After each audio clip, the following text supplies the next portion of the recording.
ನಾನು ನಿಮ್ಮ ನಿಕೇತನ. ಎಲ್ರಿಗೂ ಪ್ರೀತಿಯ ನಮಸ್ಕಾರ.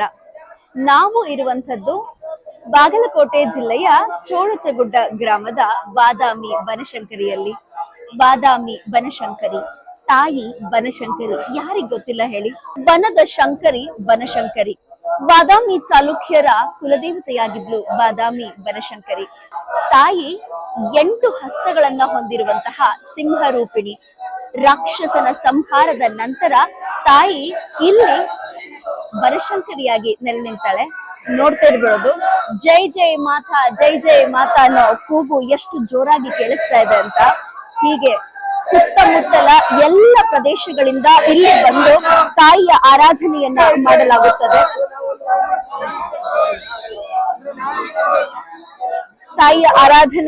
ಮಾಡಲಾಗುತ್ತದೆ. ಇಲ್ಲಿ ಇಷ್ಟು ಒಂಥರ ಪವಾಡ ಸದೃಶ ದೃಶ್ಯಗಳು ಯಾಕೆ ನಡೀತಾ ಇದೆ ಅಂತಂದ್ರೆ, ಜನವರಿ ತಿಂಗಳಲ್ಲಿ ಬನಶಂಕರಿ ಜಾತ್ರೆ ನಡೆಯುತ್ತೆ. ಇದು 1 ತಿಂಗಳು ನಡೆಯುವಂತಹ ಉತ್ಸವ. ಈ ಉತ್ಸವದಲ್ಲಿ ಸುತ್ತಮುತ್ತಲಿನ ಎಲ್ಲ ಗ್ರಾಮದವರು ಬಂದು ತಾಯಿಗೆ ಬಾಗಿನವನ್ನ ನೀಡಿ ಆಶೀರ್ವಾದವನ್ನ ಪಡ್ಕೊಂಡು ಹೋಗ್ತಾರೆ. ಬನದ ಶಂಕರಿ ಬನಶಂಕರಿ ಸುತ್ತಮುತ್ತಲು ಪೂರ್ತಿ ಕಾಡಿನಿಂದ ಆವೃತವಾಗಿತ್ತಂತೆ.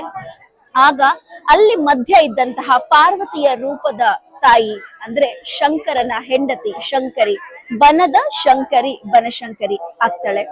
ಬನಶಂಕರಿ ಪ್ರತಿಯೊಬ್ಬರಿಗೂ ಎಲ್ಲ ಭಾಗ್ಯಗಳನ್ನ ಕೊಟ್ಟು ಸಲಹುವ ತಾಯಿ ಆಗ್ತಾಳೆ. ಬನಶಂಕರಿಯ ಸನ್ನಿಧಾನದಲ್ಲಿ ಇದೀವಿ. ಬನಶಂಕರಿಯ ಸನ್ನಿಧಾನದಲ್ಲಿ ಅಂತಂದ್ರೆ ನಾವು ಪ್ರತಿಯೊಬ್ರು ಈ ಎಲ್ಲಾ ವಿಚಾರಗಳನ್ನ ತಿಳ್ಕೊಳ್ಳೇಬೇಕಾಗಿರುವಂತದ್ದು. ಅಮ್ಮನ್ಗೆ ನಿಂಬೆಹಣ್ಣು ದೀಪ ಹಚ್ತಾರೆ, ಜೊತೆಗೆ ಅಮ್ಮನಿಗೆ ದೀಪ ಹಚ್ಚಿ ಈ ಎಣ್ಣೆ ನೈವೇದ್ಯವನ್ನ ಕೊಟ್ಟು ತಾಯಿ ಕಾಪಾಡು ಅಂತ ಕೇಳ್ಕೊಳ್ತಾರೆ. ಹಾಗೆ ಇಡೀ ದೇವಸ್ಥಾನ ಹೇಗಿದೆ ಅಂತಂದ್ರೆ ಒಂಥರ ಮನ್ಸಿಗೆ ತುಂಬಾ ಹಿತ ಕೊಡುವಂತಹ ಪ್ರದೇಶ. ತುಂಬಾ ಅದ್ಭುತವಾಗಿದೆ. ಆಗಿನ ಕಾಲದ ಬರ, ಕ್ಷಾಮ ಆಗಿರಬಹುದು, ಜೊತೆಗೆ ಪ್ಲೇಗ್, ಮಹಾಮಾರಿ ಪ್ಲೇಗ್ ನ ವಿರುದ್ಧವಾಗಿ ಜನರು ತುಂಬಾನೇ ಸಂಕಟದಲ್ಲಿರ್ತಾರಂತೆ. ಇಂತಹ ಸಂಕಟದಲ್ಲಿರುವಂತಹ ಜನರಿಗೋಸ್ಕರ ತಾಯಿ ನೀರಿನ ರೂಪದಲ್ಲಿ ಬರ್ತಾಳೆ, ಅನ್ನದ ರೂಪದಲ್ಲಿ ಬರ್ತಾಳೆ, ಭಾಗ್ಯ ದೇವತೆಯಾಗಿ ಬರ್ತಾಳೆ. ಬಡವರ ಮನೆಯ ಭಾಗ್ಯ ದೇವತೆಯಾಗಿ ಬನಶಂಕರಿ ಇಲ್ಲಿ ಬಂದು ನೆಲೆಯೂರ್ತಾಳೆ. ಹಾಗಾಗಿ ತಾಯಿಯನ್ನ ಬನದ ಶಂಕರಿ ಬನಶಂಕರಿ, ಜೊತೆಗೆ ಶಾಖಾಂಬರಿ ಅಂತ ಕೂಡ ಕರೀತಾರೆ. ಕರ್ನಾಟಕದ ಅತಿ ದೊಡ್ಡ ಜಾತ್ರೆ ಬಾದಾಮಿ ಬನಶಂಕರಿ ಜಾತ್ರೆ. ಕಾರಣ ಯಾಕಂದ್ರೆ 1 ತಿಂಗಳುಗಳ ಕಾಲ ನಡೆಯುವಂತಹ ಜಾತ್ರೆ. ಪ್ರತಿ ವರ್ಷ ಜನವರಿ ತಿಂಗಳಲ್ಲಿ ನಡೆಯುವ ಈ ಜಾತ್ರೆಗೆ ತಾಯಿಯನ್ನ ವಿವಿಧ ಅಲಂಕಾರಗಳಲ್ಲಿ ಅಲಂಕರಿಸಿ ತಾಯಿಯ ಕೃಪೆಗೆ ಪಾತ್ರರಾಗುವ ಭಕ್ತರ ಮಹಾಶಯ ಕರ್ನಾಟಕ ಮಾತ್ರವಲ್ಲದೆ ಪಕ್ಕದ ಅಥವಾ ನೆರೆ ರಾಜ್ಯಗಳ ಎಲ್ಲ ಭಕ್ತರು ಬಂಡಿಗಳನ್ನು ಕಟ್ಟಿಕೊಂಡು ದಿಂಡು ದಿಂಡಾಗಿ ಬರುವರು. ಜೊತೆಗೆ ಅಮ್ಮನ ಪೂಜೆಗೆ ಇಲ್ಲಿ ಅರ್ಚಕರ ಪರಂಪರೆಯೇ ಇದೆ. ಅಮ್ಮನಿಗೆ ಪ್ರತಿದಿನ ಕಡುಬು, ಮೊಸರನ್ನ, ಕೋಸಂಬರಿ ಇತ್ಯಾದಿಗಳನ್ನು ನೈವೇದ್ಯವಾಗಿ ನೀಡ್ತಾರೆ. ಉಡಿ ತುಂಬಿಸುವ ಭಕ್ತರು ಒಂದು ಕಡೆಯಾದರೆ ತಾಯಿಗೆ ಅಲ್ಲಿ ಸಲ್ಲಿಸುವಂತಹ ತರಕಾರಿ ಅಲಂಕಾರ ಮತ್ತೊಂದು ಕಡೆ. ಯಾಕಂದ್ರೆ ತಾಯಿಯನ್ನ ಬನಶಂಕರಿ ಎಂದು ಕರೆಯುತ್ತಾರೆ, ಜೊತೆಗೆ ಶಾಖಾಂಬರಿ ಎಂದು ಕರೆಯುತ್ತಾರೆ.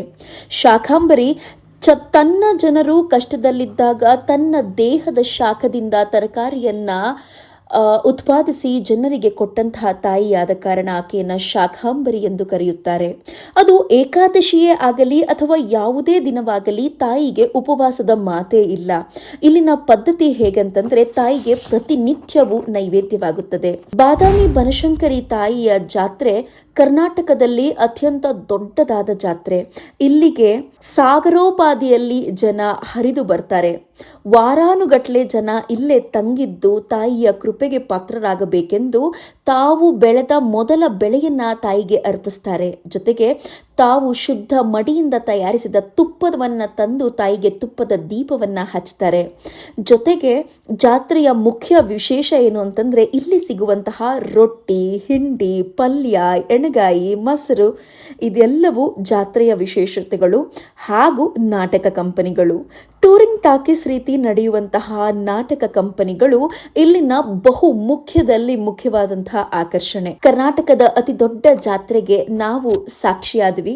ನೀವು ಸಹ ಸಾಕ್ಷಿಯಾಗಬೇಕು ಅಂತಂದ್ರೆ ಹಾಗಾದ್ರೆ ಜನವರಿ ತಿಂಗಳು ಪ್ರತಿ ವರ್ಷ ಬಾದಾಮಿ ಬನಶಂಕರಿಯ ಜಾತ್ರೆ ನಡೆಯುತ್ತೆ. ಕರುಣಿಸು ತಾಯಿ ಶ್ರೀ ಬನಶಂಕರಿ, ರಕ್ಷಿಸು ಎಮ್ಮನು ಅನವರತ. ನಮಸ್ಕಾರ.